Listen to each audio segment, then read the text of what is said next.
Bueno, muy buenas noches a todos. El día de hoy vamos a hablar acerca de evaluación del paciente en el curso de atención prehospitalaria básica, capítulo 9, evaluación del paciente. Vamos a dividir en dos grupos la evaluación del paciente. La primera, la evaluación del paciente de trauma y, como decíamos, ¿no? Para didáctica, evaluación del paciente politraumatizado de trauma o evaluación del paciente médico. Esto es solamente para didáctica. Después ya, cuando hagamos las prácticas, van a ver cómo se hace el abordaje y en la práctica vamos a poder desarrollar algo de habilidades y destrezas o de perfeccionar las habilidades y destrezas que ustedes ya poseen o los que empiezan de cero, a desarrollar esas habilidades, ¿no? Como proveedores de atención prehospitalaria debemos controlar el proceso de evaluación de un paciente. La evaluación de un paciente inicia desde que recibimos la notificación de un incidente. Llamamos incidente a cualquier aviso que nos dan para ir a dar asistencia médica.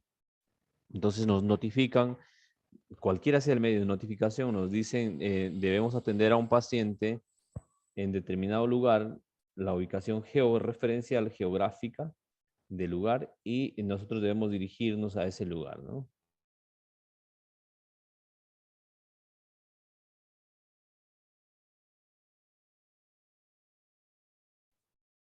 Entonces nos dan la georreferenciación y nosotros nos dirigimos a ese lugar, ¿no?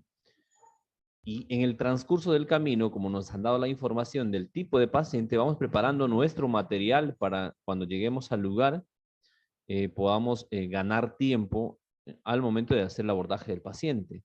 Imagínense que ustedes van a ver un paciente de politrauma en un accidente de tránsito, un chico que sabe una bicicleta, que recibe una colisión frontal con un automóvil. Entonces, lo más probable es que pueda encontrar fracturas a nivel de miembros inferiores o tal vez un traumatismo a nivel raquimedular, en la columna vertebral. Entonces, me iré pensando en férulas, en tablas, por ahí, en heridas sangrantes, en gasas, para poder controlarlo, ¿no? Y entonces, la evaluación del paciente inicia desde que recibimos el llamado y nos vamos preparando para dar la respuesta en el transcurso del camino conforme vamos haciendo el arribo. Raras ocasiones, un signo o un síntoma le muestran la condición o el problema subyacente de un paciente. La evaluación es en conjunto, no solamente a una de las manifestaciones clínicas que presente la persona. La valoración de las condiciones en las que estará trabajando, mantener la conciencia situacional. Cuando nosotros hacemos un abordaje en la atención prehospitalaria, no solamente nos enfocamos o tenemos una mirada en túnel en el paciente, sino en el contexto, ¿no? Que el lugar sea seguro, que el escenario o la escena donde se ha desarrollado el incidente sea seguro, de que no represente un peligro para los proveedores de atención prehospitalaria, de que no exista agresores ahí en la zona, dependiendo del incidente que es. Entonces debemos dimensionar la escena, o sea, que todo el lugar esté seguro, que no exista factores de riesgo que compliquen la situación del proveedor de atención prehospitalaria. Entonces, todo eso se va a recabar desde que recibimos la información, ¿no? Garantizar la seguridad del SENA. Cuando uno llega a un incidente o a atender un incidente, le reportan.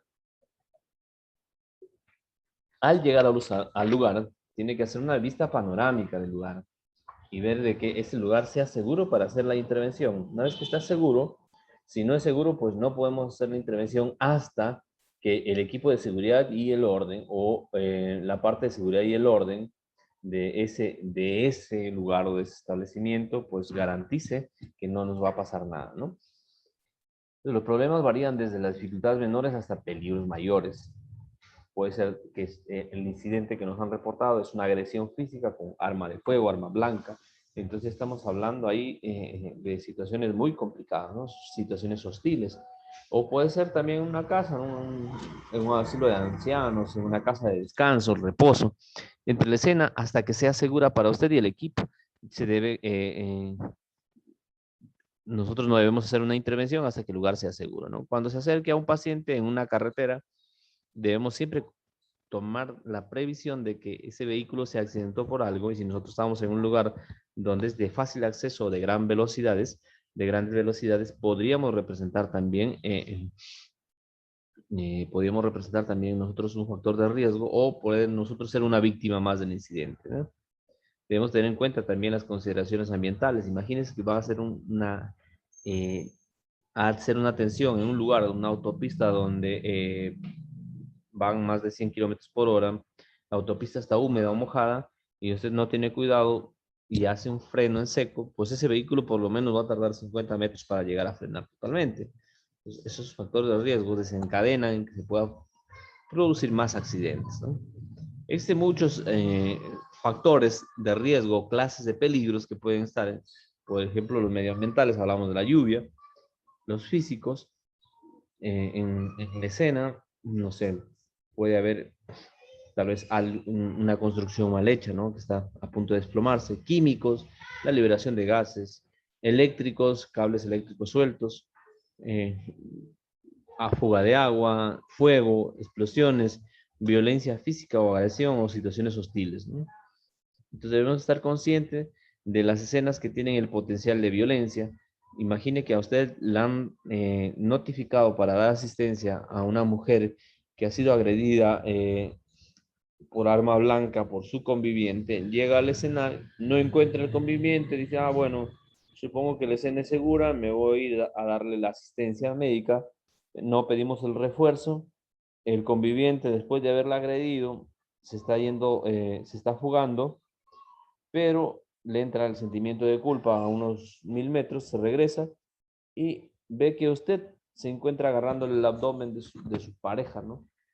Él no va a pensar que usted está haciendo la asistencia médica, ¿no? Lo que va a pensar es de que usted es su amante o por ahí algo similar y va a venir y va a completar lo que dejó a medias, ¿no? Entonces usted se va a convertir en una víctima de ese incidente.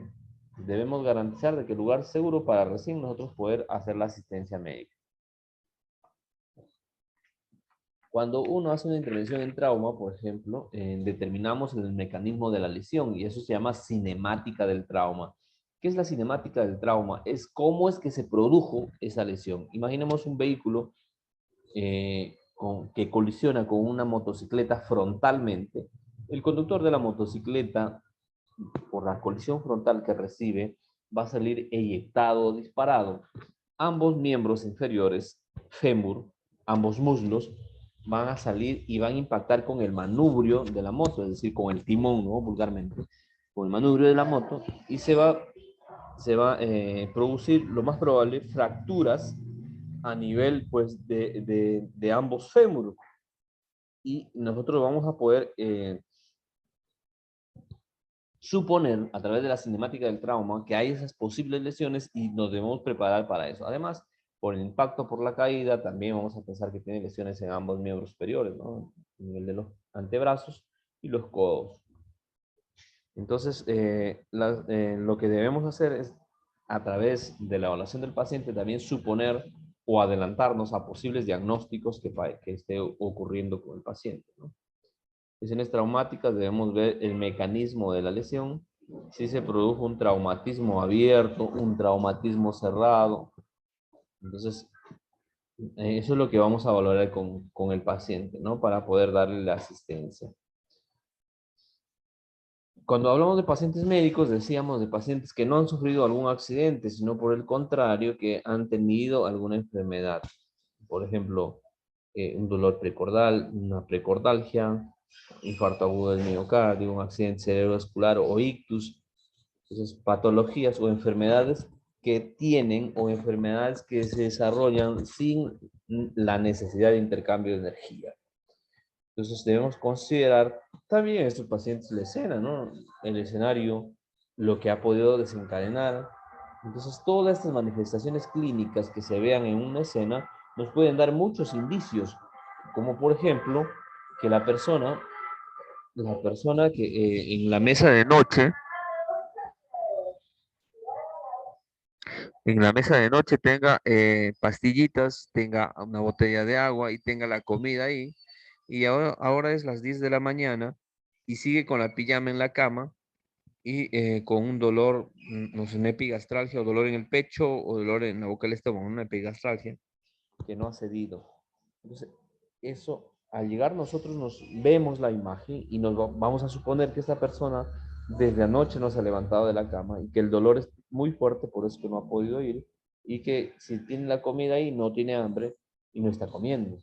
Entonces, toda esa información que está alrededor nos hace a nosotros presumir de lo que está pasando, tomar unos diagnósticos diferenciales y adelantarnos a algo que pueda ocurrir, ¿no? Entonces, nos enfocamos más, nos direcciona mejor nuestra intervención.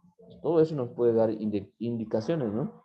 Considerar que el mecanismo de lesión entonces, nos puede ayudar a que podamos determinar la naturaleza de la enfermedad, ¿no? Tome precauciones, utilice equipo de protección personal, mucho más ahora que estamos en una pandemia, debemos utilizar el equipo de protección personal, ¿no? Adecuado de acuerdo a las circunstancias. Debemos pensar que todo paciente ahora en estas circunstancias es un paciente con COVID positivo y que debemos protegernos para poder hacer el abordaje. No quiere decir que no lo vamos a atender, lo vamos a atender, pero vamos a utilizar nuestro equipo de protección personal adecuado para evitar la transmisión de esta enfermedad, ¿no? Las precauciones estándar se recomiendan para su uso en el tratamiento, ¿sí?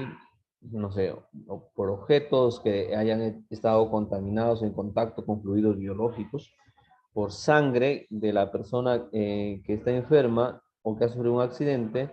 Entonces, la sangre también es un fluido biológico que puede transmitir muchas enfermedades, ¿no? Si uno tiene un contacto directo y tiene una solución de continuidad, una herida por donde puedan ingresar los microorganismos.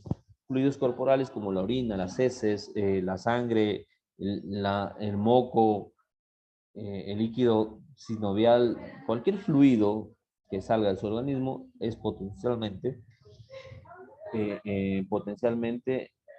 puede estar potencialmente contaminado, ¿no? Y podamos contagiarnos de alguna enfermedad. Otros riesgos potenciales de exposición a enfermedades contagiosas, como la hepatitis B, el HIV, no sé, otras enfermedades como Chagas, otras enfermedades que también se pueden transmitir a través de fluidos biológicos, ¿no? Al salir del vehículo de emergencias, ya se debe haber tomado o iniciado las precauciones estándar, por lo menos debe llevar guantes puestos, ahora la mascarilla, una N95 y un equipo de protección personal, por lo menos, ¿no? Un mandil para hacer la intervención. Por lo menos debe llevar guantes puestos, eso es lo más básico, que le cubra la parte facial, anteojos y mascarilla. Cuando nos acercamos a la escena debemos determinar cuántas personas son y si nosotros tenemos el suficiente número de asistentes o de personal de salud para poder responder a la emergencia. Si ya una persona, si ya una persona es, si ya una persona es, los auxiliadores somos dos y los heridos superan el número de auxiliadores, ya se considera un incidente con múltiples víctimas y debemos nosotros hacer la selección de a quienes vamos a hacer nuestra intervención primero, ¿no? Un incidente con múltiples víctimas requiere de un triaje o un triage o una selección de qué paciente o de qué persona va a recibir la asistencia primero, ¿no? Entonces, eso es lo que se hace cuando el número de pacientes supera el número de asistencias.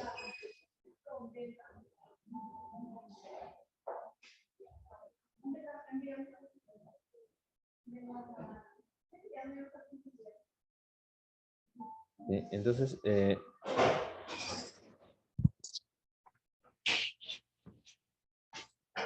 consideraciones especiales, de acuerdo al incidente, decíamos que pueden ser por gases, pueden ser por otro tipo de sustancias que van a necesitar un equipo de protección personal adecuado, ¿no? Los recursos especializados incluyen soporte vital avanzado, hablamos de soporte cardiovascular, en caso de un paciente que tenga un infarto agudo del miocardio masivo o un paciente que haya tenido una parada cardiorrespiratoria y que necesite la unidad de soporte cardiovascular avanzado, entonces mandaremos a los que han hecho ese proceso de entrenamiento o a los que conocen más en el sistema, ¿no?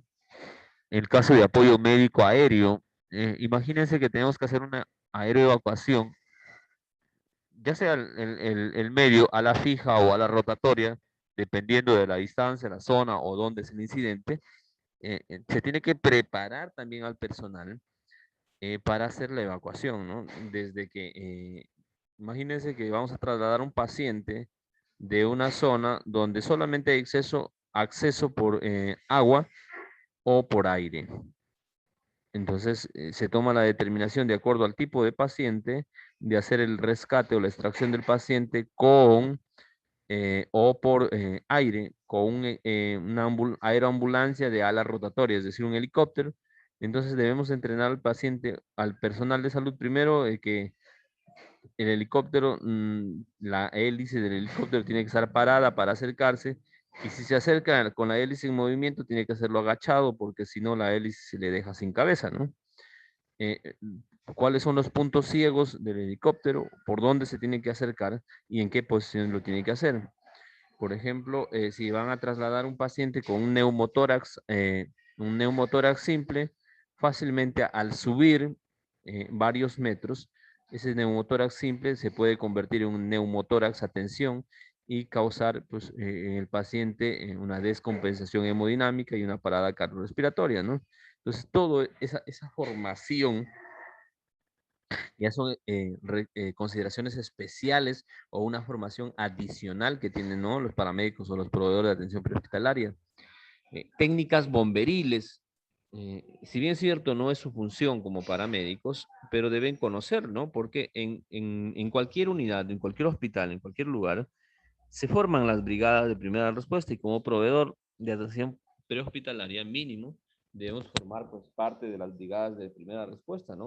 Es decir, de que los equipos de primera respuesta, ¿qué es lo que hacen? Imagínense una brigada de primera respuesta, un equipo de primera respuesta, cuando hay un incendio, lo que va a hacer es agarrar el extintor y ir a apagar el amago de incendio, ¿no?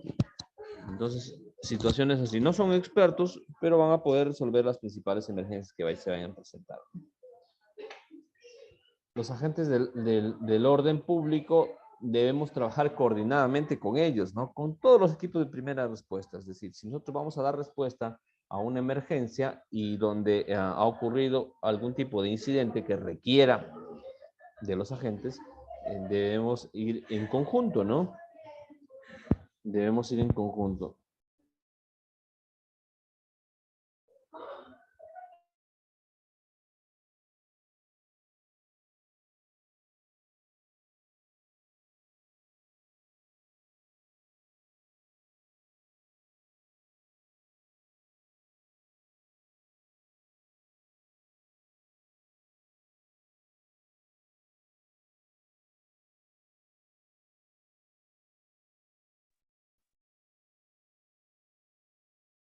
Cuando se hace la intervención, y decíamos que los agentes del orden son parte muy importante, cuando hay un incidente con múltiples víctimas, la gente va a venir por sus familiares, y muchas veces rompen el cordón de seguridad y van y quieren traer o quieren entrar en lugares donde para ellos no es seguro, ¿no?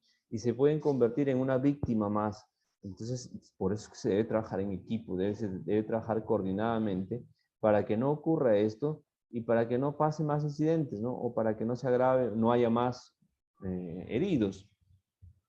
Para determinar si necesita recursos adicionales, hágase las siguientes preguntas. ¿La escena representa una amenaza para usted? El paciente u otras personas, es decir, si el paciente ha sido por agresión física de arma blanca, arma de fuego, o está en una situación hostil, necesito que alguien neutralice esa escena, que se vuelva de lo que está en una zona tibia, caliente, se vuelva fría. Necesito a las personas de seguridad y el orden. Si lo necesito, entonces lo pido, ¿no? ¿Cuántos pacientes hay? Somos 2 proveedores de atención prehospitalaria. Hay 3 pacientes. Entonces debo hacer una selección de a quién voy a atender. Pero hay 4, hay 5. Yo no voy a poder trasladar todos los pacientes en una sola ambulancia. Entonces necesitaré de más ambulancias para poder dar respuesta a esa emergencia, ¿no? Se tienen los recursos para responder a sus condiciones. Entonces va a depender del tipo de paciente que tenga del tipo de paciente que tenga para poder nosotros hacer el abordaje, ¿no? Dentro de la evaluación lo dividimos en dos segmentos grandes, la evaluación primaria y la evaluación secundaria. La evaluación primaria empieza por saludar al paciente, presentarse y pedir la autorización para poder hacer la atención, ¿no? Soy el doctor Maldonado, represento o vengo con la Cruz Roja, o soy el paramédico tal, vengo con la Cruz Roja, soy parte de la Cruz Roja, formo parte del equipo de salud municipal, o lo que ustedes vengan representando en ese momento, venimos a ayudarle, ¿sí? Entonces, le puedo ayudar. La gente a veces, como hablábamos en las clases anteriores, ¿no? Te van a dar la autorización moviendo la cabeza, te van a decir muchas gracias, pase, por acá está mi familiar, y también va a haber algunas personas que se van a negar, ¿no? Entonces, cuando se niegan, ustedes ya tienen una historia clínica donde puedan pues, registrar cuál es el motivo, razón o circunstancia eh, que la persona se está negando. En el caso de que no quieran firmarles nada, de que no quieran escribir nada, toman los datos, toman una fotografía, no de la persona, ¿no? Sino de la casa, el lugar donde ha ocurrido, los datos de la persona, del paciente, ¿no? Que se está negando, o del familiar, o de la persona, del tutor que no autoriza, ¿no? Y nos retiramos. Si ya nos aceptan, entonces hacemos la evaluación del paciente. Bueno, empezamos haciendo primero las principales amenazas que tenga para su vida, ¿no? ¿Qué es lo que le está pasando y que le podría matar al paciente ahora, ¿no? Y ahí hay varias mnemotecnias que nos van a guiar para poder hacer una evaluación de un paciente, ¿no? Desde el ABCDE o también en el OPQRST, el sample. Ya eso ya queda a criterio suyo, cómo puedan hacer una evaluación del paciente. La idea es hacer una evaluación sistemática sin dejar pasar algunas cosas, ¿no? Que a ustedes les pueda servir de mucho al momento de que hagan su registro del historial médico, ¿no? Obtener una impresión general, desde que uno se va acercando, ya se está dando cuenta más o menos qué es lo que está pasando con el paciente, con el interrogatorio, la anamnesis y la valoración del paciente, ya podemos hacer un diagnóstico presuntivo de lo que está ocurriendo con el paciente para, bajo esa prescripción o premisa o circunstancia, poder hacerlo la referencia al paciente o llevarlo al hospital o dejarlo en su domicilio, ¿no? De acuerdo a lo que necesita el paciente, ¿no? Entonces, la primera parte de la evaluación primaria se toman los datos de la persona, edad, género, lo más principal. Sí, cuál es la causa del llamado, de la angustia, y ustedes van a describir, ¿no? El aspecto general de la persona. Si está lúcido, orientado en tiempo, espacio, persona, por ahí no está lúcido, por ahí tiene alguna condición, el paciente, alguna condición médica agregada, ¿no? Observe la posición del paciente.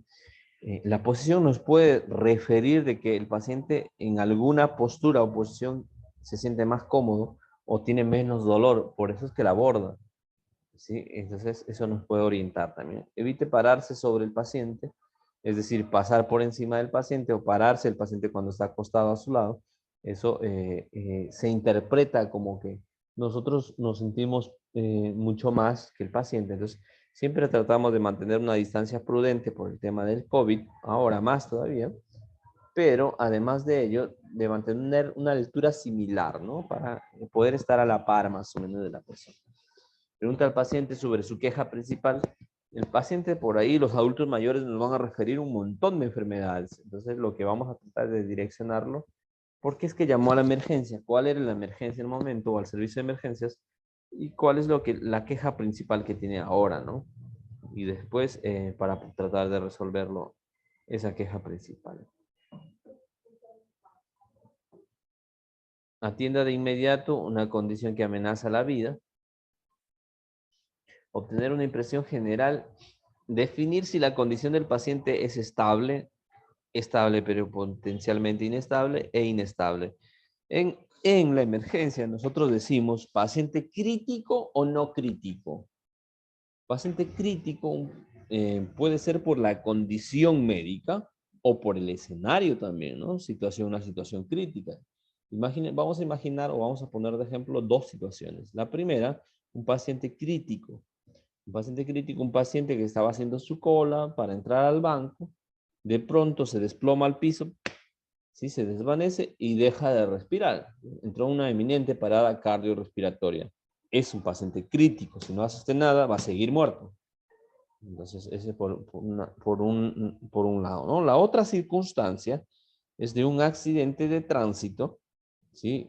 Que colisiona frontalmente, se queda dormido el conductor, colisiona con un árbol, se despista, sale, se colisiona con un árbol y empieza a haber fuego en el motor, ¿no? Se desparrama, hay fuga de sangre y empieza a haber fuego y el conductor es un conductor que por ahí tiene algún tipo de discapacidad que no puede movilizarse por sí solo o producto del accidente quedó así, ¿sí? Que no puede movilizarse por sí solo. Entonces, esa situación, si no se hace una extracción rápida del paciente, el paciente muere, pues, no muere pues, por los gases que emana la combustión incompleta o se quemado, ¿no? Es una situación crítica. Un paciente que necesita hacerse una extracción rápida. Entonces, hay dos situaciones. Una que puede ser que el paciente esté sano totalmente y una que el paciente necesite una asistencia inmediata. Y una intermedia, por ahí, que está estable en este momento, pero que si no se hace nada se podría complicar, ¿no? Debemos evaluar el nivel de conciencia. Muchas veces, cuando hablamos de la conciencia, se confunde término, ¿no? Y hablamos conciencia de la capacidad que tiene uno para relacionarse con el medio que lo rodea, es decir, con todo lo que está a nuestro alrededor, ¿sí? Entonces, uno puede estar despierto, pero no está consciente. Despierto, ¿sí? Te habla, y cuando tú le preguntas cuál es tu nombre, te empieza a responder otra cosa. ¿Qué día es hoy? Te responde otra cosa totalmente que no estás preguntando. Entonces no es lo mismo estar despierto que estar consciente, ¿no? Consciente. Cuando hablamos de la conciencia, hablamos de la capacidad que tiene un ser humano para poder relacionarse con el medio que lo rodea. Entonces, la evaluación de un paciente inconsciente necesariamente debemos valorar el ABCD, ¿no? La apertura de vía aérea, el control de la columna cervical, que tenga buena ventilación, buena oxigenación, que no esté perdiendo sangre, ¿sí? Y después valoremos el déficit neurológico, ¿no? Es decir, la escala de coma de Glasgow, la reacción pupilar, el movimiento y la sensibilidad en las cuatro extremidades.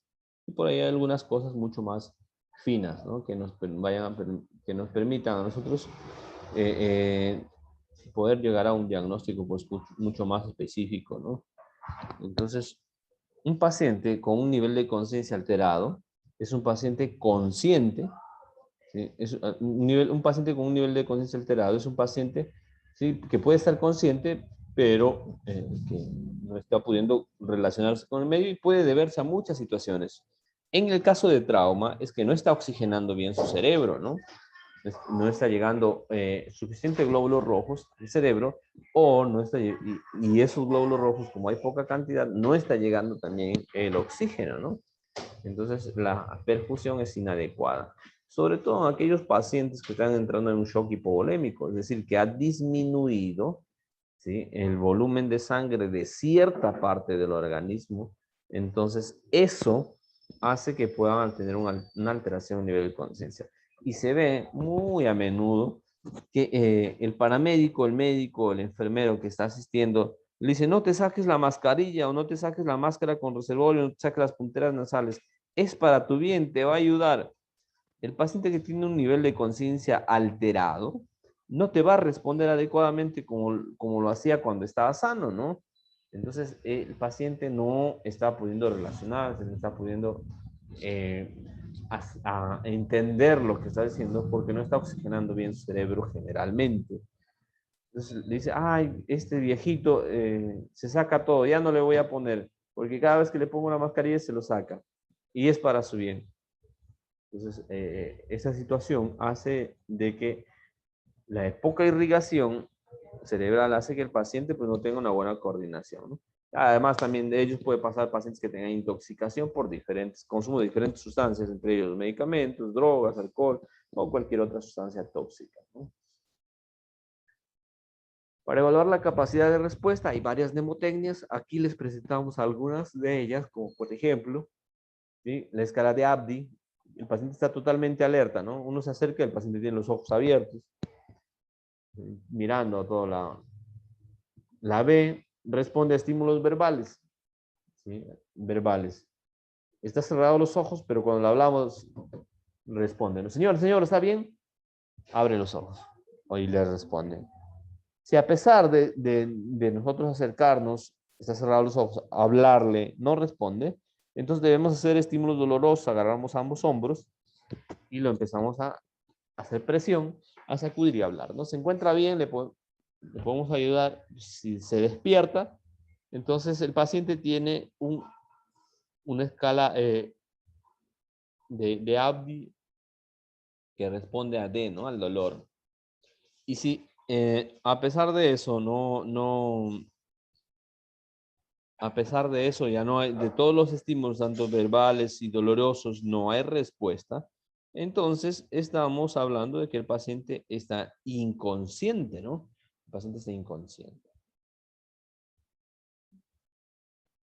Evaluar los niveles de conciencia nos permite evaluar también, cuando hablamos de LOTEP, es una mnemotecnia, ¿sí? LOTEP, que lo voy a escribir ahí en el grupo para que ustedes lo tengan. LOTEP. La L significa lúcido, la O orientado, la T en tiempo, la E en espacio y la P en persona. Entonces, orientado, lúcido, orientado en tiempo, espacio y persona. Entonces, persona, le preguntamos, ¿no? ¿Cuál es su nombre? Empezamos a hablar, ¿cómo está? ¿Cómo está? Buenas tardes. Soy el doctor Maldonado, vengo de la Cruz Roja. ¿Me permite ayudarle? ¿Cuál es su nombre, señor? Empezamos a hablarle, ¿no? ¿Sabe dónde está? Entonces, el nombre generalmente no se van a olvidar, ¿no? Por más que tenga alguna alteración en el estado de conciencia. ¿Sabe dónde está el lugar? Sí, lo puede relacionar. Entonces, en el tiempo, cuando hacemos la valoración de tiempo, no le vamos a decir, ¿no? Por ejemplo, ¿qué fecha es hoy?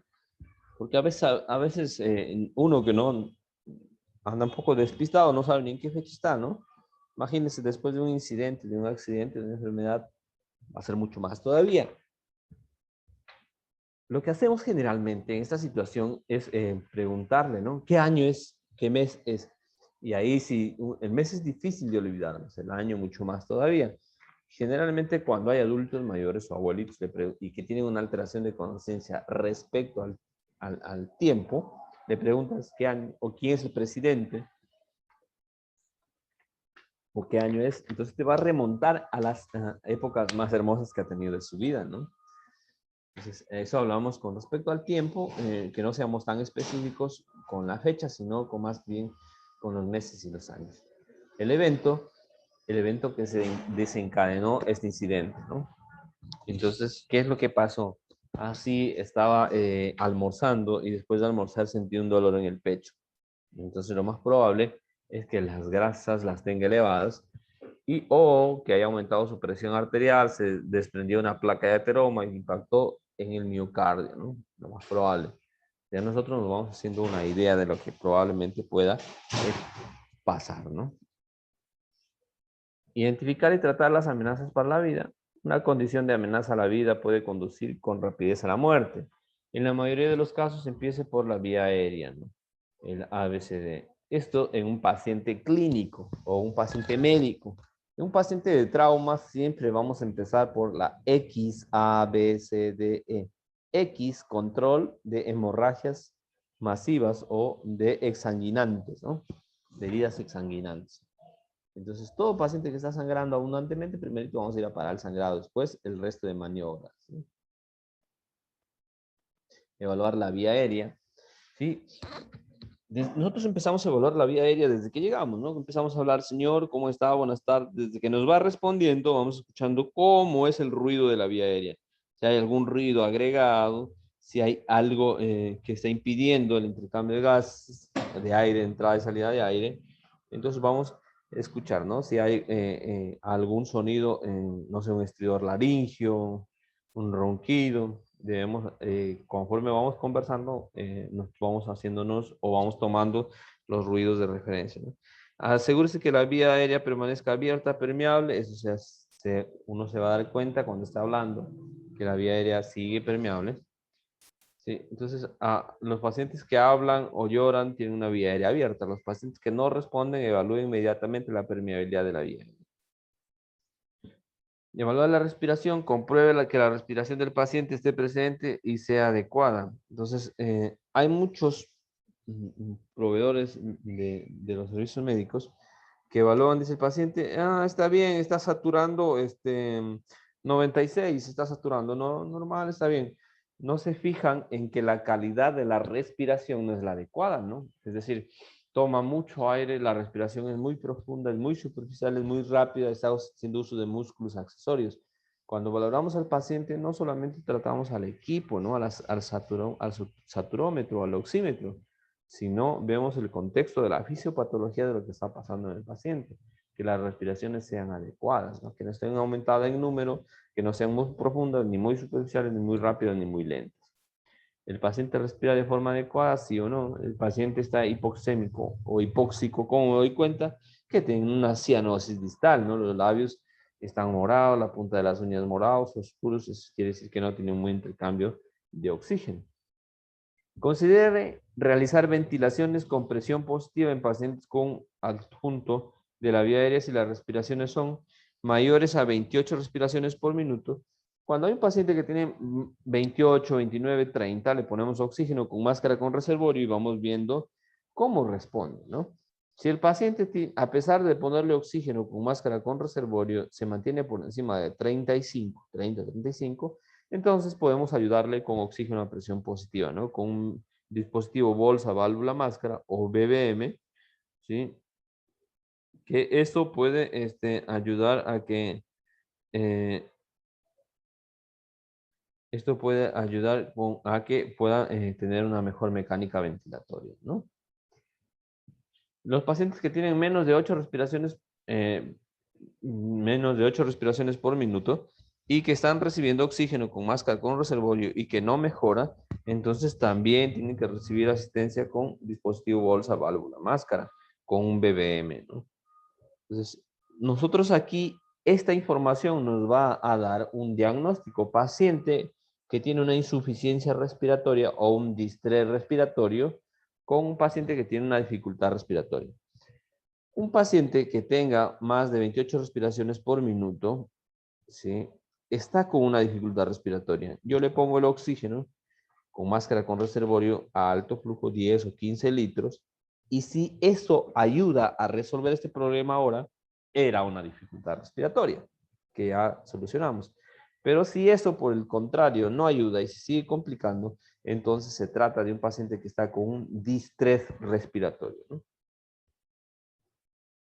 Evaluar la respiración. Observe el esfuerzo que requiere el paciente para respirar, incluyendo las retracciones, el uso de los músculos accesorios esternocleidomastoideo, intercostales, serratus, el aleteo nasal, la nariz, pues, sobre todo los pediátricos, ¿no? Tienen un proceso respiratorio como las neumonías, se juntan las narices, ¿no?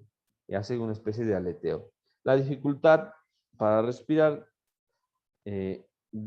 estando hablando 2 o 3 palabras, también es una manifestación clínica de una insuficiencia respiratoria.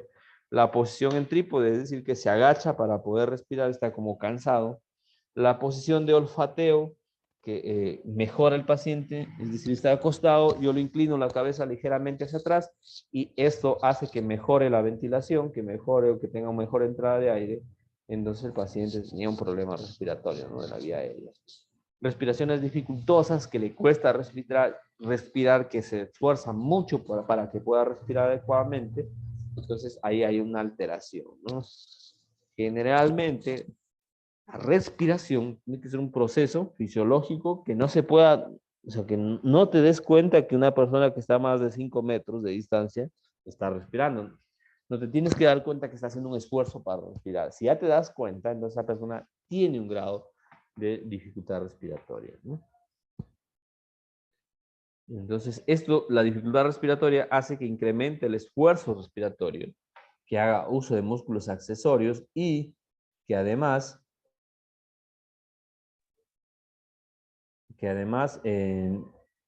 haga uso de músculos accesorios que además se activen los mecanismos de compensación, como por ejemplo el aumento de la frecuencia cardíaca y el aumento de la frecuencia respiratoria, ¿no? Para tratar de compensar lo poco o tratar de compensar lo que le está faltando, ¿no?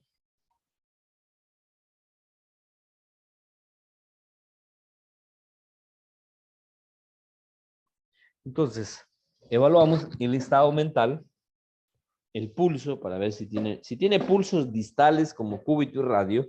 Este paciente puede tener una buena perfusión, por lo menos tiene más de 80/50 la presión arterial, ¿sí? Cuando el paciente tiene un pulso presente, radial o cubital, esa persona significa que tiene una presión arterial por lo menos por encima de 80/50.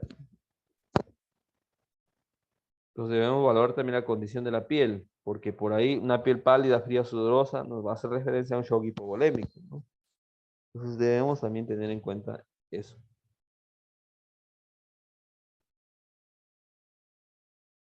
El pulso, debemos sentir el pulso. Si no puede palpar el pulso en un paciente que no responde, debemos iniciar la reanimación cardiopulmonar. Esto estamos hablando de pulsos centrales, ¿no? Carotidios. Paciente que nos acercamos al paciente se ha desvanecido al piso. Nos acercamos a verificar de que si el paciente tiene pulso. Si no tiene pulso, inmediatamente llamamos a la unidad de soporte cardiovascular más avanzado e inmediatamente iniciamos las maniobras de reanimación cardiopulmonar, ¿no?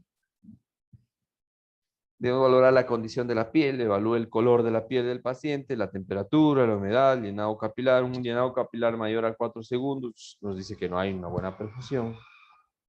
El color de la piel, ojo, respetando también ya nuestra pigmentación, nuestro color de la piel, ¿no?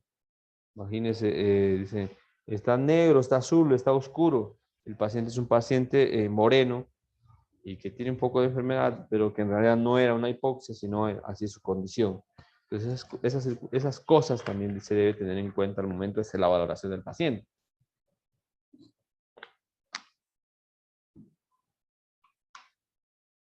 Entonces, el color de la piel, cuando la sangre no satura de manera adecuada con oxígeno, parece ser de color azul. Y ustedes pueden ver una cianosis, ¿no? Coloración azulesca. Puede ser en las uñas, en la parte de los dedos, ¿no? Se ven a nivel de los unguial, del lecho unguial. También se ve alrededor de los labios, en las manitos, y lo mismo en los deditos de los pies, ¿no? Generalmente, si encuentran un paciente así recién nacido con estas características, créame que no se ha cerrado el conducto arteriovenoso cardíaco, ¿no? Que todavía hay comunicación arterial con venosa, por eso es que no tiene una buena intercambio gaseoso.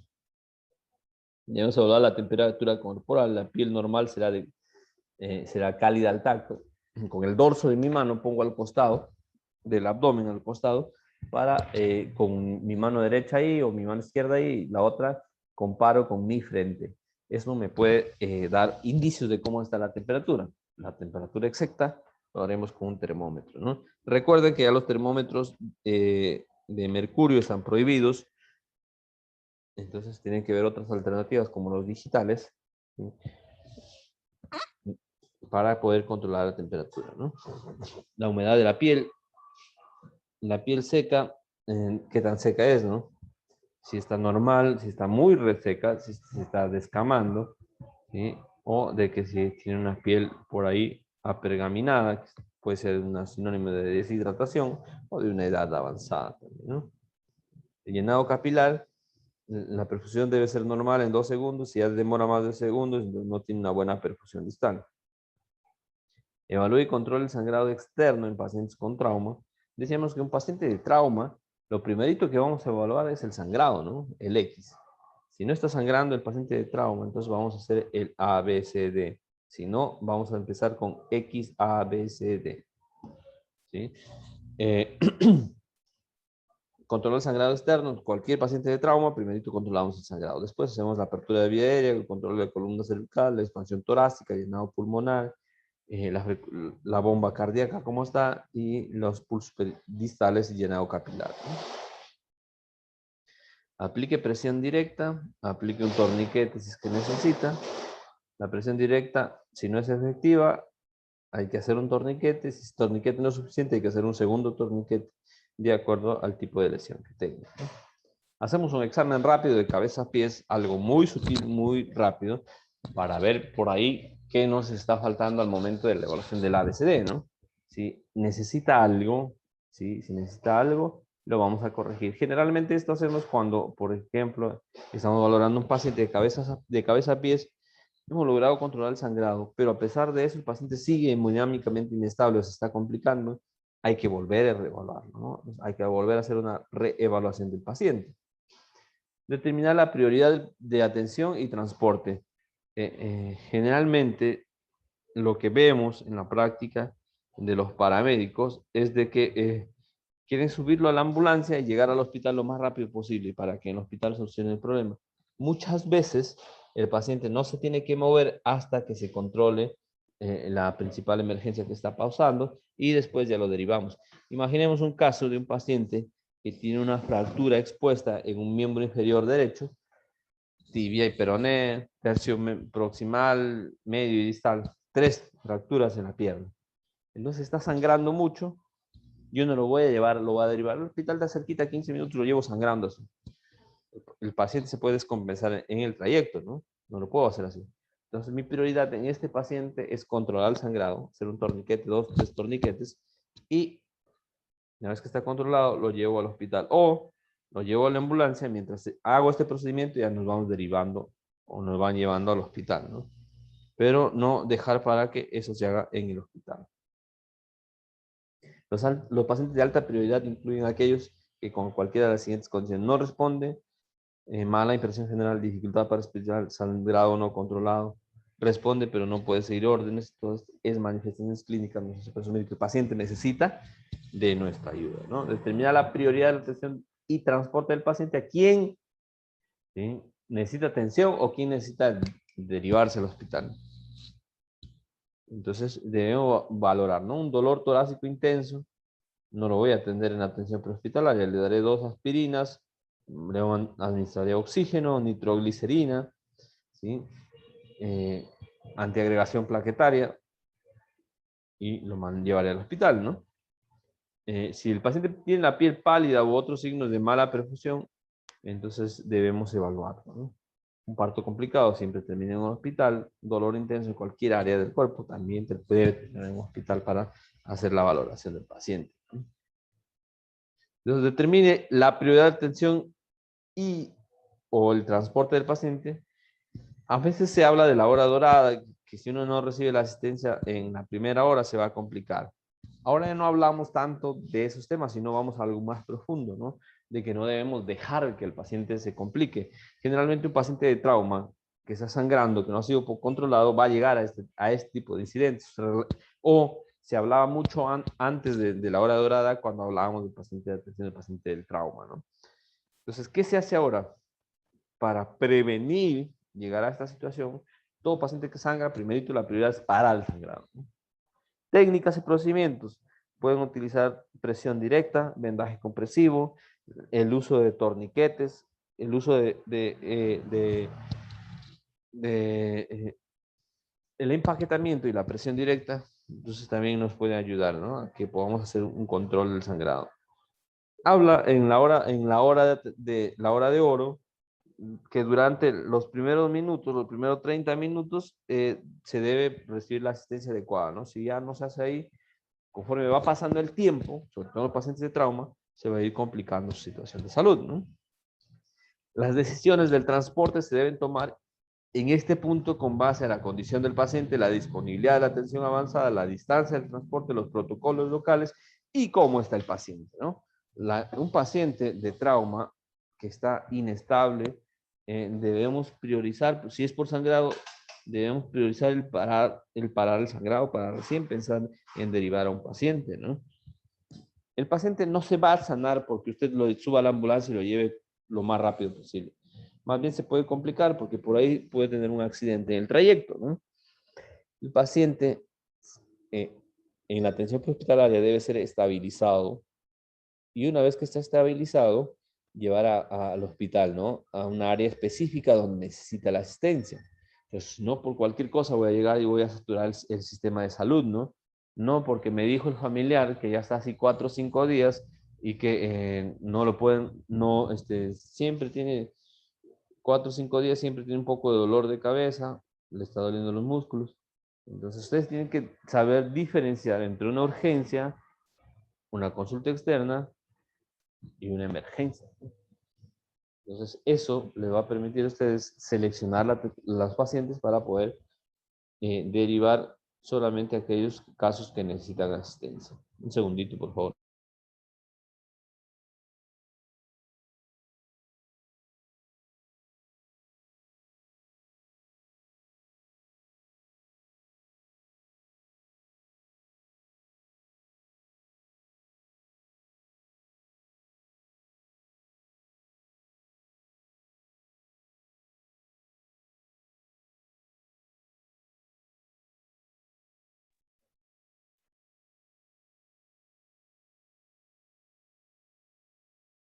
Entonces, decíamos, ¿no? No todos los pacientes van a ser derivados, tienen que hacer la valoración, ustedes ver si es que realmente necesita, o si no, con la ayuda de la dirección médica o de sus protocolos, pueden resolver la emergencia ahí nomás, ¿no?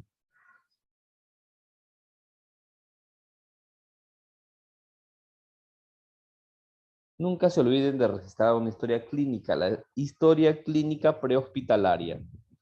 Entonces, habíamos quedado en una tarea de que ustedes hagan, redacten una historia clínica prehospitalaria de algún paciente. No, no necesariamente era que nosotros teníamos que dar, sino que ustedes vean, ¿no? Relaten un caso clínico atendido, registrado en una historia prehospitalaria, para que puedan ver cómo es que se escribe, cómo se maneja. Algunos lo hacen adecuadamente, algunos todavía hay que luchar porque no hay la costumbre de que se haga la historia clínica prehospitalaria, ¿no? Entonces, la historia clínica debe ir la fecha del incidente, la hora del incidente, la dirección hacia dónde se van, ¿sí? La edad, género, raza. La edad, el género, eh, tiene que haber un espacio, ¿no? De cómo, la dirección exacta, un espacio de cómo encuentran al paciente, de qué hicieron en la atención hospitalaria y de si mejoró o no mejoró el paciente, ¿no?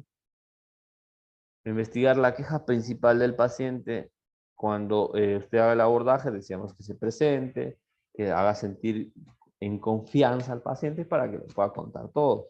Si el paciente no responde o no habla por la condición médica que tenga o porque se niega, entonces debemos sacar la información con algún familiar allegado o más cercano o que tenga más contacto con él, ¿no? Que es los que nos van a servir de nexo.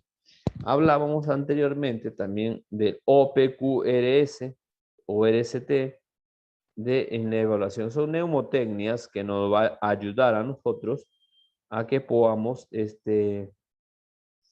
nos va a ayudar a nosotros a que podamos hacer un abordaje adecuado del paciente, ¿no? Imagínense, O, onset es inicio, ¿cómo inició? La P, provocación o paliación, ¿qué lo provoca o qué hace que mejore o que pare, ¿no? La, C, la Q de la calidad, ¿cómo,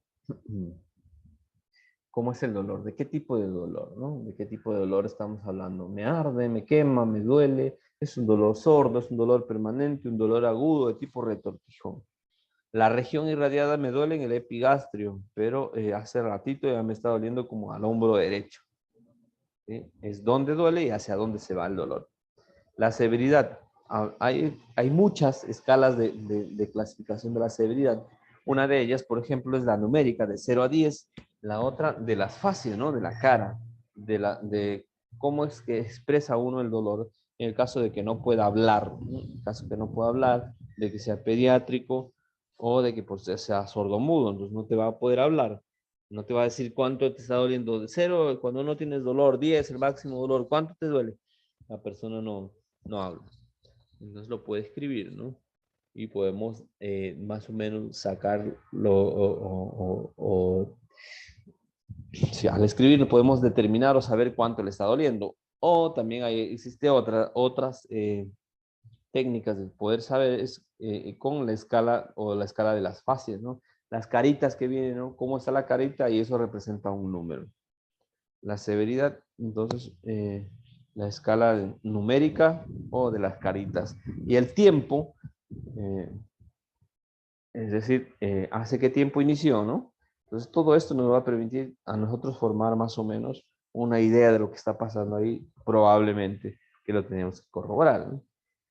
Otra mnemotecnia es la mnemotecnia sample, sampue, sampler, pero similares todas, ¿no? Entonces esto nos permite obtener las manifestaciones clínicas con la S, los signos y los síntomas, la A, perdón, si es alérgico a algún medicamento, algún fármaco, alguna sustancia, ¿sí? La M de medicamentos, ¿qué medicaciones utiliza? Por ahí puede medicarse con varios fármacos, no sé, para la presión, para hipertensión arterial, perdón, no sé, para artritis reumatoidea, para osteoporosis. Entonces, ¿qué medicamentos toman? Es tuberculosis, está en tratamiento. ¿Qué medicamentos toman? Y ahí podemos presumir más o menos qué otras enfermedades pueda tener la persona.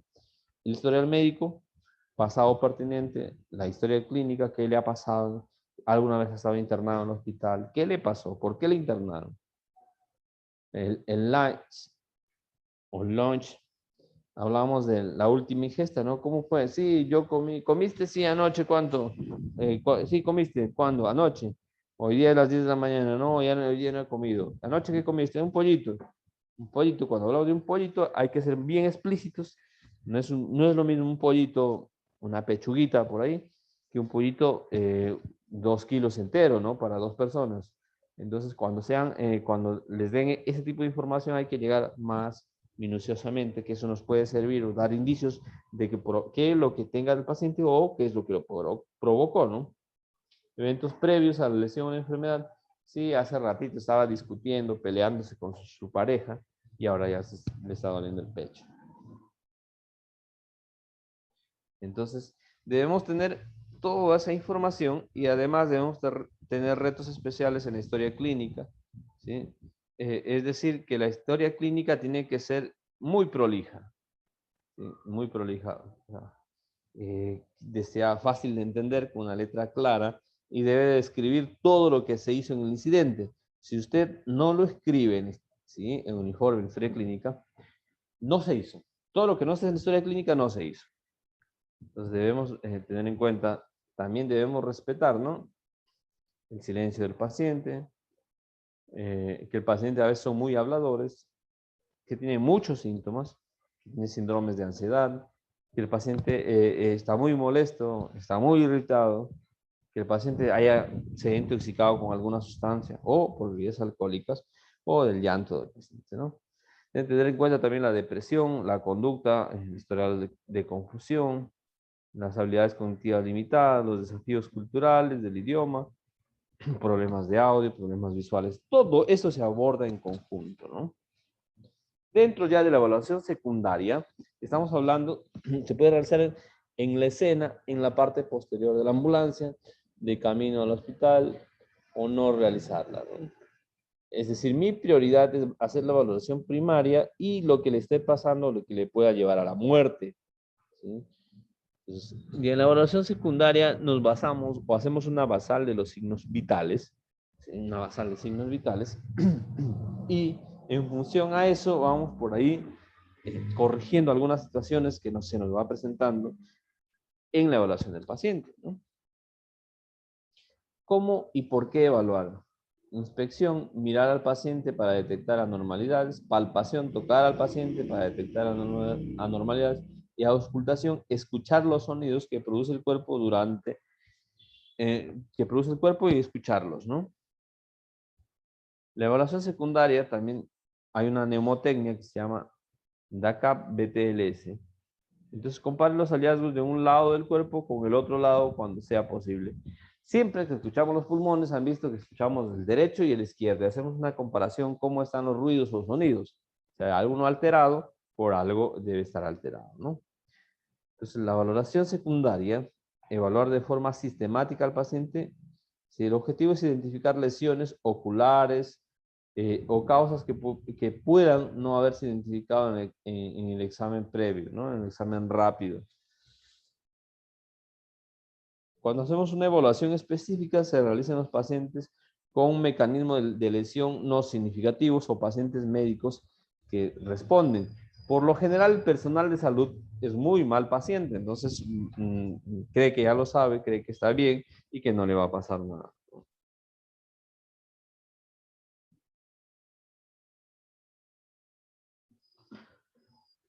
Entonces, el objetivo es centrar la atención de las partes o sistemas del cuerpo afectados por problemas de prioridad.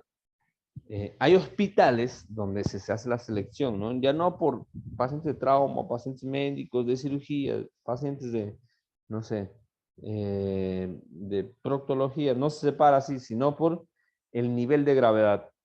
Pacientes que están leves, que no tienen oxígeno, pacientes que tienen requerimiento de oxígeno y pacientes que ya están en la UCI, ¿no? Entonces vamos a evaluar por sistemas y aparatos, ¿no? Sistema respiratorio, ponga el tórax del paciente, descubra, vea que al momento de meter aire se levanta simétricamente, es decir, ambos al mismo tiempo. ¿Mm? Escucho si hay buena entrada de aire, si hay un silencio, si hay un ruido agregado. ¿Sí? Palpo, veo, percuto y escucho, ¿no? Cuando hablamos de la parte cardiovascular, que tenga un buen llenado capilar distal, ¿sí? Que tenga un buen pulso distal, por ejemplo, los periféricos carotidio, los periféricos cubital radial, que estén presentes, ¿sí? Que no estén muy rápidos, que no estén muy lentos, pues todo eso se va valorando, ¿no? Considere sus hallazgos al evaluar la condición de la piel, verifique y compare los pulsos distales, considere la auscultación para detectar sonidos cardíacos anormales. ¿Qué sonidos cardíacos anormales podemos escuchar? Que el corazón esté muy rápido, que esté más de 140, 150, 160. Entonces no es normal eso, ¿no? El corazoncito late hasta 60 a 100 en un minuto. Y imagínense que esté con 160 y ya está muy rápido, exageradamente rápido, está fibrilando su corazón. El pulso normal en una persona adulta es de 60 a 100 pulsaciones por minuto, ¿no? Entonces, si está dentro de eso, normal. Ya, si una persona adulta tiene más de 110, 120, entonces algo está funcionando ahí para que ese corazón se esté sobreesforzando. Si el corazón, por el contrario, está a 40, 45, entonces ese corazón es muy grande y es insuficiente. ¿Sí? Es grande, es lento y no está latiendo muy rápido porque no está funcionando bien. Entonces, la calidad del pulso, el ritmo del pulso, la presión arterial son manifestaciones clínicas que nos van a poder ayudar a nosotros a dar información, ¿no? Entonces, por ejemplo, aquí nos tira algunos rangos o valores de referencia. En un adulto, una presión arterial sistólica tiene que estar entre 90 a 120, una diastólica entre 60 a 90, pero siempre. Entonces, va a haber algunas condiciones que van a ir cambiando de acuerdo a la edad del paciente, ¿no? Cuando valoramos el sistema neurológico, la evaluación neurológica debe realizarse en cualquier paciente con cambios de estado mental o tiene un estado mental alterado. Eso significa que probablemente ha tenido un traumatismo endocraniano o un traumatismo cráneoencefálico o que el paciente está perdiendo mucha sangre, ¿no? Entonces ha perdido mucha sangre, que no tiene una buena irrigación en la parte del cerebro, ¿no? Otras condiciones como los mareos, la somnolencia, el síncope, el desvanecimiento, también que algo está funcionando mal, ¿no? Evalúe el nivel de conciencia, si está orientado, use la escala de ABDI A, alerta, B, responde a estímulos verbales, D, responde a estímulos dolorosos y no responde. Haga la escala de coma de Glasgow, que le va a ayudar a sacar información de la mejor respuesta ocular, la mejor respuesta verbal y la mejor respuesta motora. Las pupilas generalmente tienen un tamaño de 2.5 a 4 milímetros de diámetro y cuando hay un traumatismo cráneoencefálico, esas pupilas tienden a hacerse más grandes, ¿no? Una muy grande y la otra chiquita, o las dos muy grandes o las dos muy chiquitas. Entonces, independientemente de cuál sea la lesión, debemos saber que las pupilas tienen 2.5 milímetros de diámetro, de 2.5 a 4 milímetros de diámetro. Entonces, si ya por ahí tienes problemas, no sé, con el paciente, ¿no? Después de un traumatismo craneoencefálico, una pupila está muy grande, la otra chiquita, probablemente tenga una hemorragia ahí dentro, ¿no? Entonces aquí vemos, ¿sí?, unas pupilas muy pequeñitas, una pupila grande y una pupila pequeña, y las pupilas muy grandes ambas. ¿Sí? Probablemente este paciente haya tenido un traumatismo craneoencefálico con alteración de las pupilas, ¿no? Un número reducido de la población presenta pupilas desiguales. O sea, una anisocoria fisiológica, una pupila más grande y una más pequeña, pero es muy escasa el número de personas y además que no se ve muy a menudo, ¿no? Esta es una mnemotecnia, PEAR, es una guía de evaluación útil, P de pupilas, E de iguales y de AN, R de redondas, de tamaño regular, la otra R, y la L de reacción a la luz. Una mnemotecnia. Entonces, valoramos el estado neurovascular, compruebe la fortaleza y la habilidad muscular bilateral, complete una evaluación sensorial, realice pruebas de dolor, de sensación, de posición, movimiento y sensibilidad por 4. Todo paciente que van a restringir el movimiento, que lo van a inmovilizar, hay que preguntarle primero, antes de inmovilizarle, si le duelen las extremidades. Si no le duelen las extremidades, procedemos a hacer la restricción del movimiento selectivo. Imagínense que le dolía ya las extremidades, usted lo aplasta y le va a echar, puede echar la culpa a usted, ¿no?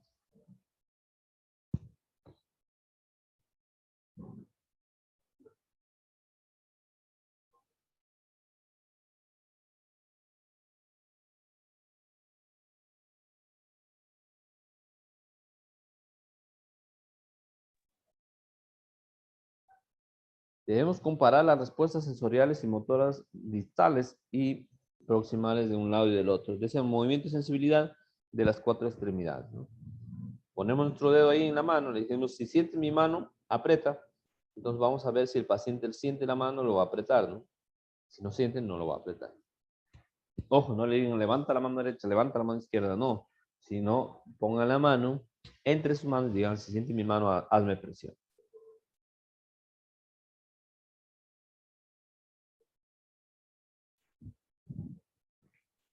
Otras regiones o áreas que debemos valorar a un paciente.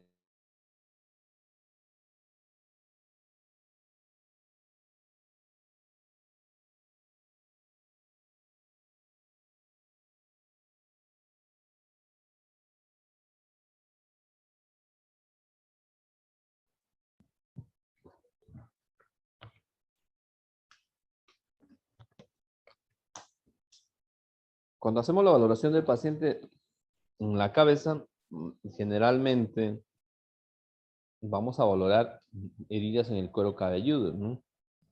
Heridas en el cuero cabelludo, la implantación de las orejas, después la cara, vamos a valorar la fase, ¿no? La expresión del paciente, una cara de adolorido, una cara de feliz, de triste, la cara.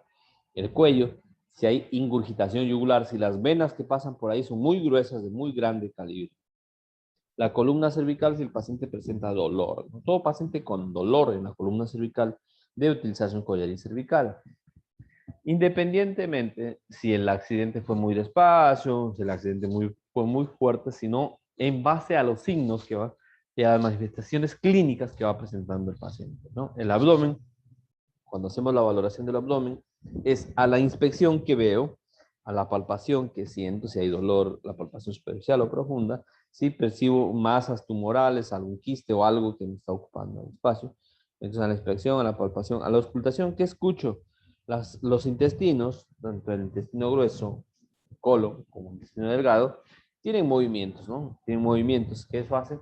Eso se llama peristaltismo, que permite la evacuación de la materia que se ha ingerido, ¿no? En el caso del intestino, ya los alimentos han, lo que hemos ingerido ya está en proceso de descomposición, está para salir.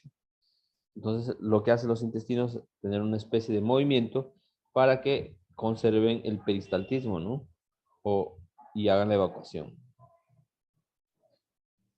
Uso de dispositivos de monitoreo adecuado nunca debe utilizar para reemplazar la evaluación integral del paciente.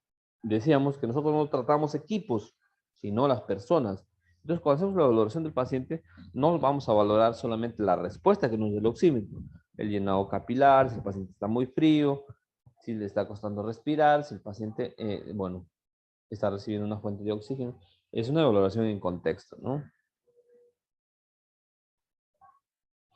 Existen otros dispositivos para evaluar, como por ejemplo la capnografía, que eso mide la cantidad de CO2 que sale, por ejemplo, en el momento de hacer una reanimación cardiopulmonar, ¿no?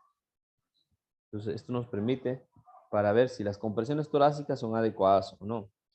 El glucómetro nos permite hacer unas tomas de muestra de glucosa del dedito. Esas tomas de glucosa nos van a dar más o menos la glucosa, cómo se está comportando en este momento, ¿no? La medición de la presión arterial no invasiva, lo que se le hace generalmente a todos los pacientes, cuando ya nos toca la valoración secundaria, basamos o bajamos una basal de signos vitales y entre ellos está la presión arterial. Reevaluamos al paciente, se lleva a cabo de intervalos regulares. Un paciente crítico en realidad nunca termina de reevaluarse. Un paciente estable, por ahí se reevalúa cada 15 minutos, por ahí se evalúa. Pero un paciente crítico nunca se termina de evaluar porque mientras vamos haciendo algunas cosas, ya le toca el momento de evaluar otros signos vitales, ¿no? Reevaluamos la queja principal, hacemos una nueva revisión de cabeza a pies, identificamos lo que está pasando con el paciente y procedemos a tratarlo, ¿no? Se queda registrado en la historia clínica. Cuando se hace el abordaje, se encuentra una persona en estas condiciones, todo lo que han encontrado, han visto, y después todo lo que hicieron, y después, si es que eso lo que hicieron resultó o no resultó, ¿no? Entonces, reevaluamos los pacientes inestables, nunca se deja de evaluar. Los pacientes estables, bueno, periódicamente, ¿no? Cada 15 minutos. Entonces, aquí nos dan algunas preguntas para poder responder dentro de la revisión, ¿no? Al dimensionar la escena, por rutina, debe determinar todo lo siguiente, excepto qué es lo que no debes ver, ¿no? O hacer. El mecanismo de lesión o la naturaleza de la enfermedad. B. La proporción entre pacientes pediátricos y pacientes adultos. C. Si se necesitan o no recursos adicionales. D. Si hay riesgos que pongan en peligro la seguridad. Al dimensionar la escena, por rutina, debe determinar todo lo siguiente, excepto uno de estos no es cierto. A ver, necesito que lo escriban o que hablen, por favor. B dice. Miriam dice B. ¿Están de acuerdo? ¿Están de acuerdo? A ver, escriban al chat, por favor, si están de acuerdo con Miriam. Melissa dice B. ¿Quién más?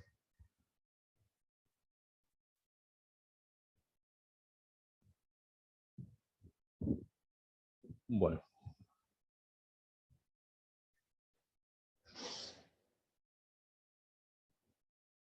Kevin dice la B. Veamos. La respuesta es la B, ¿no? El fundamento, los componentes de la dimensión de la escena, después de tomar las precauciones estándar, incluyen determinar si la escena es segura para entrar, identificar el mecanismo de la lesión o la naturaleza de la enfermedad, determinar el número de pacientes y decir si necesitan, si se necesitan en la escena recursos adicionales. Aquí, la proporción entre pacientes pediátricos y pacientes adultos no está considerada, ¿no? 2. Llega a la escena por una persona lesionada. Al bajar de la ambulancia, ve a un hombre recostado en la entrada de su casa. Parece tener un disparo en la cabeza y está en un charco de sangre. Usted debe A. Evaluar de inmediato al paciente. B. Acercarse al paciente con precaución. C. Evaluar rápida la escena en caso de que haya un arma de fuego. D. Retroceder a un lugar seguro y esperar a que lleguen los oficiales de la policía. ¿Qué harían ustedes?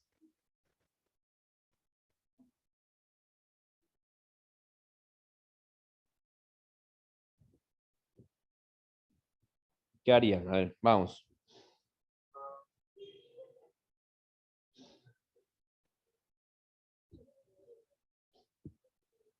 Miriam dice D, Kevin dice D.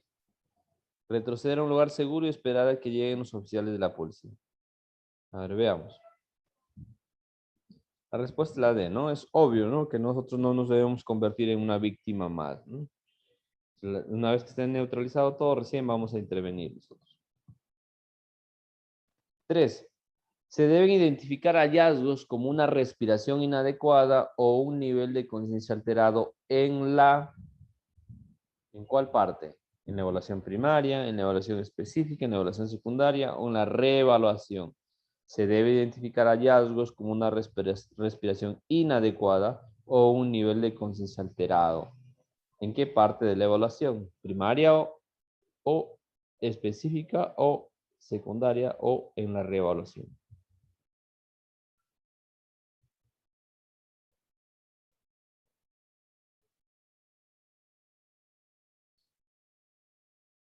Kevin dice A, Miriam dice A.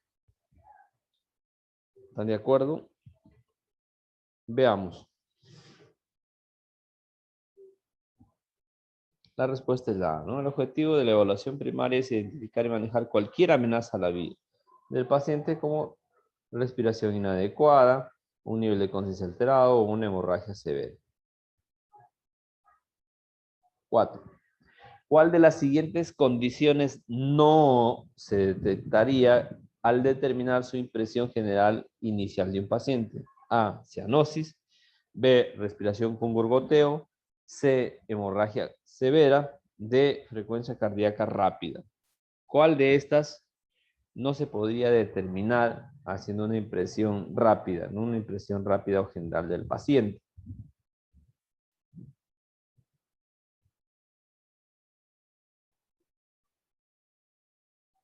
A ver, ¿cuál es su respuesta?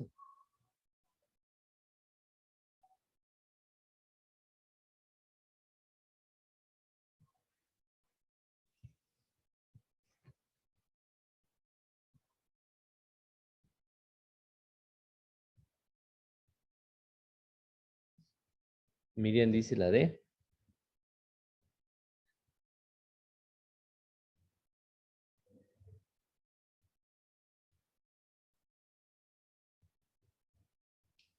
A ver, la D, ¿no? La impresión general inicial es lo que usted nota por primera vez cuando se acerca, pero antes de tener contacto físico con el paciente, es lo que ve, escucha, huele. No detectaría una frecuencia cardíaca rápida, ¿no? 5. Su evaluación primaria de una mujer de edad avanzada revela un nivel de conciencia alterado y un gran hematoma en la frente, un chinchón en la frente. Después de proteger su columna y administrarle oxígeno, debe A. Reevaluar sus intervenciones. B. Llevar a cabo un examen rápido. C. Transportar de inmediato a la paciente. D. Llevar a cabo una evaluación específica de su cabeza. ¿Cuál es la respuesta?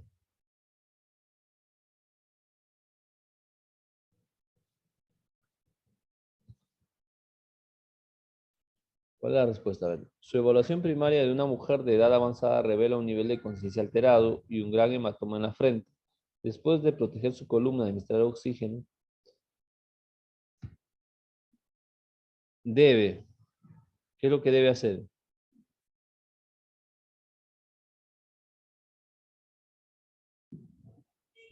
¿Cuál es la respuesta? Miriam dice DC, cualquiera de las dos. ¿Cuál sería la respuesta? A ver. Su evaluación primaria de una mujer de edad avanzada revela un nivel de conciencia alterado y un gran hematoma en la frente. Después de proteger su columna y administrar oxígeno, debe transportarla.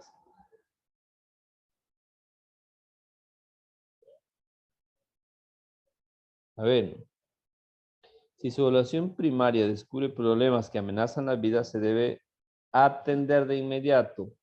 Después, el proveedor de atención prehospitalaria deberá llevar a cabo un examen rápido en busca de otras lesiones o condiciones que posiblemente pongan en peligro la vida del paciente.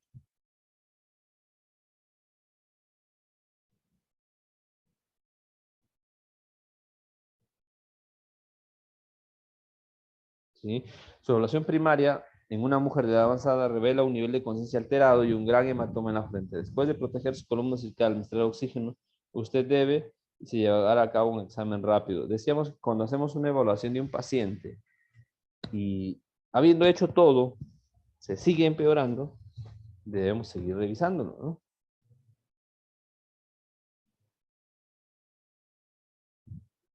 Un paciente semiconsciente le empuja la mano cuando se pellizca el lóbulo de la oreja.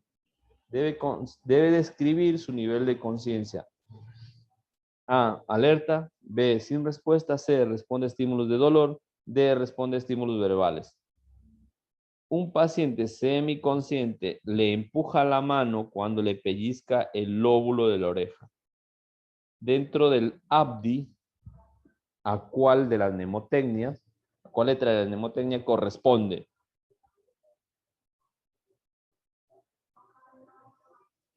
A ver.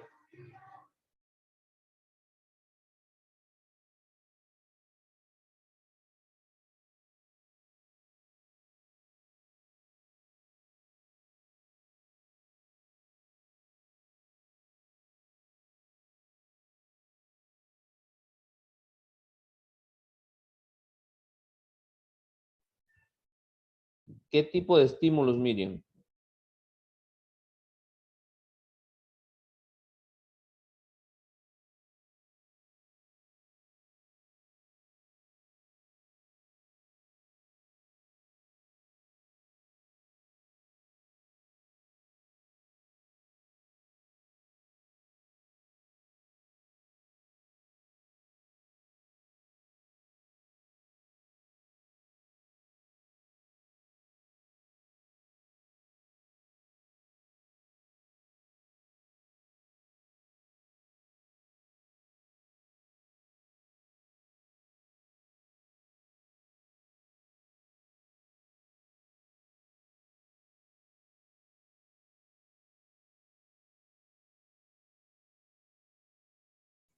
Exacto, ¿no? Responde a estímulos dolorosos o estímulos del dolor. Veamos la respuesta. Los pacientes semiconscientes no están alertas ni responden. El hecho de que el paciente le aleja la mano cuando le pellizca el lóbulo de la oreja indica que responde a estímulos de dolor. Dice, evaluar la respiración de un paciente inconsciente empieza por, recuerden, inconsciente. Insertar una vía aérea oral, posicionar manualmente la cabeza, evaluar la frecuencia respiratoria y la profundidad de la respiración, dejar la boca con succión según sea necesario. Evaluar la respiración de un paciente inconsciente empieza por, ¿cuál sería su respuesta? Miriam dice la C, evaluar la frecuencia respiratoria y la profundidad de las respiraciones. Kevin dice la C. A ver, veamos. La respuesta es la B. No puede evaluar o tratar la respiración de un paciente inconsciente hasta que la vía aérea esté permeable, es decir, abierta y sin obstrucciones. ¿Sí? Es decir, abierta y sin obstrucciones. Abra manualmente la vía aérea del paciente, por ejemplo, haciendo la elevación de la cabeza y del mentón, ¿sí? Haciendo tracción mandibular en el caso de que requiera. Utilice la tracción según sea necesario para despejar la vía aérea de sangre u otros líquidos. Inserte una vía aérea adjunta para ayudar a mantener la permeabilidad de la vía aérea y después evaluar el esfuerzo respiratorio. Es decir, entonces, el paciente está inconsciente, veo que hay un movimiento en el pecho, no hay movimiento, hay que determinar, ¿no? Si está funcional la vía aérea o no. Entonces, evaluar la respiración de un paciente inconsciente empieza por posicionar manual la cabeza para ver si tiene entrada y salida de aire. 8. Su paciente de 12 años de edad solo puede decir 2 o 3 palabras sin detenerse para respirar. Entonces, o sea, normalmente hablan fluido, ¿no? Pero este paciente habla 2, 3 palabras y se detiene, ¿sí? Porque le está faltando el aire. Entonces, tiene un problema de respiración conocido como A, aleteo nasal; B, disnea de 2 o 3 palabras; C, respiración dificultosa; D, respiraciones superficiales. ¿Cuál es la respuesta?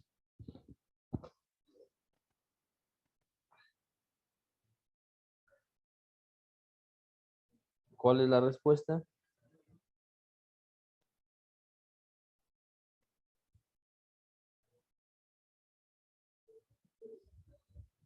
¿Cuál es la respuesta, no? La respuesta es la letra número B, ¿no? Disnea de 2 o 3 palabras, aquí lo dice, ¿no?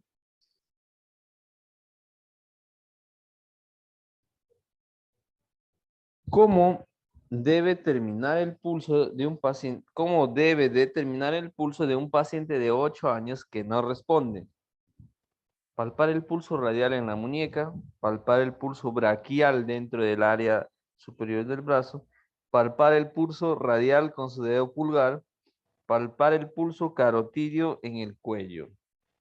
Un paciente, ¿sí? ¿Cómo debe determinar el pulso de un paciente de 8 años que no responde? Entonces, ¿estás bien? ¿Me escuchas? No te responde, ¿sí?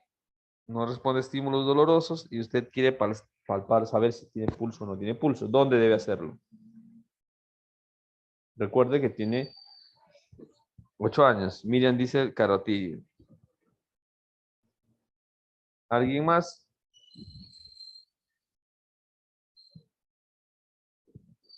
Nadie. A ver, veamos. D. En los pacientes mayores de 1 año que no responden, debe ser palpar el pulso carotidio en el cuello, ¿no?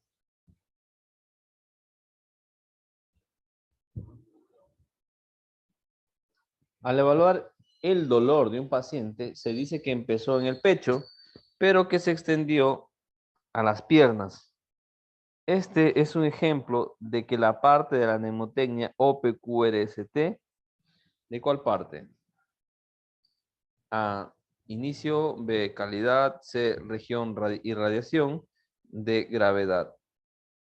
Al evaluar el dolor de un paciente, le dice que empezó en el pecho, pero que se le extendió hacia las piernas. Este es un ejemplo de qué parte de la mnemotecnia.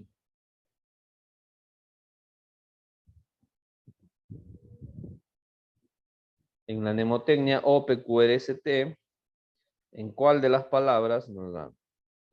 Miriam dice en el C, región o irradiación. La C, ¿no? Fundamentos. La sección de la región o radiación de la mnemotecnia. OPQRST evalúa el dolor de un paciente como dónde le duele y hacia dónde se extiende el dolor. Cómo el paciente le informó de que su dolor se extendió del pecho a las piernas. Este sería un ejemplo de radiación.